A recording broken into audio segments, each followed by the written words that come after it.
Hello tout le monde. On se retrouve aujourd'hui pour parler du thème de mon documentaire, puisque vous êtes plusieurs à m'avoir posé la question. En fait, assez spontanément, le sujet des femmes m'est venu à l'esprit. C'est un sujet, enfin pour ceux qui me connaissent personnellement, vous savez que je suis assez engagée d'un point de vue féministe, que je suis très sensible à la cause des femmes, à l'égalité homme-femme, à la lutte contre le sexisme, contre les violences faites aux femmes. Je suis très sensible aussi aux questions de genre. Enfin voilà, toutes ces questions-là me passionnent vraiment. Donc assez spontanément, en fait, je me suis dit que j'avais envie de réaliser un film documentaire sur les femmes.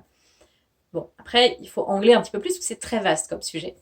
Et en fait, ma première idée, ça a été de réaliser une ode aux femmes.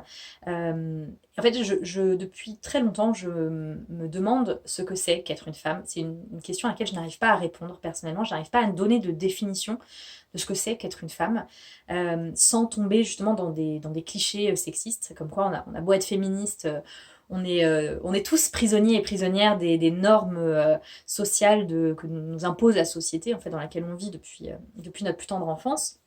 Et donc du coup, comme j'ai beaucoup de mal à donner une définition, j'avais envie de trouver cette définition et je me suis dit qu'en interviewant des femmes un petit peu partout dans le monde, j'arriverais à peut-être à trouver des points communs qui permettront de donner une définition universelle et puis de mettre en lumière aussi les différences culturelles.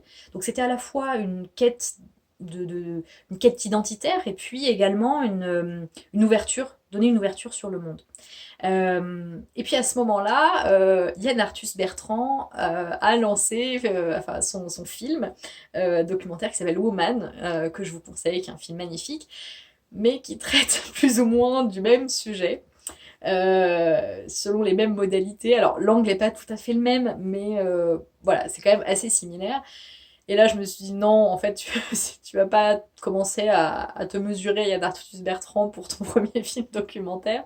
C'était vraiment pas le type de comparaison à mon avantage, donc j'ai dit non. Puis du coup, j'aurais sorti mon film 6 mois, un an après le sien. Enfin, ça aurait été un peu ouais, un peu ridicule. Donc j'ai dit stop. Bon, c'est pas, je garde l'idée en tête parce que je pense que je la réaliserai plus au fil de l'eau, au fil de mes voyages, etc. Et il sortira sûrement dans quelques années ce film documentaire, mais voilà, pour l'instant, c'était pas le but. Et donc, du coup, au fil des entretiens que j'ai eus avec Isabelle Simeoni, donc qui me coach dans mon film, la réalisation de mon film documentaire, en fait, elle m'a donné un conseil que je vous donne aussi voilà, si vous avez envie de vous lancer dans l'aventure, qui est celui-ci. En fait, quand on réalise son premier film documentaire, on a déjà une certaine complexité qui est liée au fait qu'on apprend à réaliser un film documentaire. C'est nouveau pour nous, donc c'est déjà compliqué. Donc c'était pas la peine de se rajouter une complexité supplémentaire en choisissant un sujet qu'on ne maîtrise pas du tout et sur lequel il va falloir tout apprendre, en prenant la décision de tourner par exemple dans un pays qu'on ne connaît pas en fait, dont on va devoir apprendre la culture, ou même de se lancer dans un documentaire qui nécessite une logistique complexe et hyper coûteuse quoi. Donc voilà, c'est des difficultés dont on peut se passer honnêtement, et donc du coup elle, son conseil c'était plutôt de choisir un sujet qui me ressemble, qui est propre à ma génération, voilà, je prends comme sujet une personne de mon entourage, enfin voilà, quelque chose que je maîtrise et qui est proche de moi.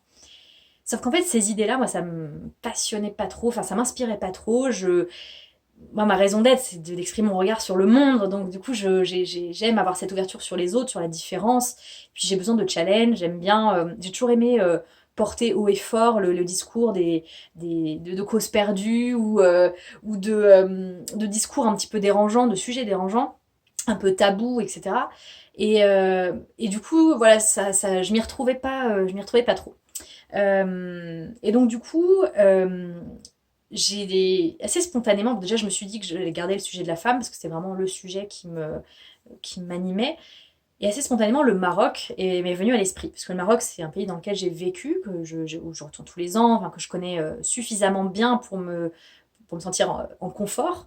Le sujet des femmes, c'est pareil, c'est un sujet que je maîtrise suffisamment bien. Et donc, du coup, euh, Et puis le Maroc, c'est un pays aussi dans lequel la condition de la femme est suffisamment catastrophique pour qu'on en parle, en fait, pour qu'on mette ce débat sur le devant de la scène et qu'on en discute, quoi.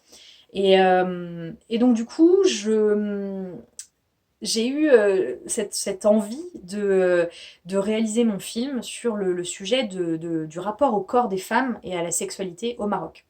C'est un sujet qui est voilà, un bon compromis entre quelque chose de suffisamment confortable pour moi parce que je maîtrise et en même temps suffisamment challengeant parce que ça va être compliqué de faire parler les gens sur ce sujet qui est tabou là-bas, très tabou, et puis d'obtenir des autorisations de tournage, etc. Enfin voilà, je sens qu'il va y avoir des défis à relever et donc ça me motive. Euh, et puis en même temps, ce sujet, il est encore très vaste, hein.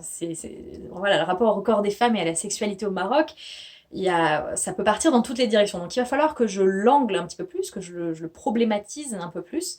Et ça, c'est la phase de recherche documentaire qui va m'aider à le faire.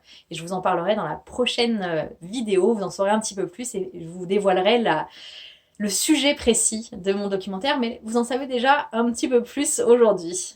À la fois prochaine!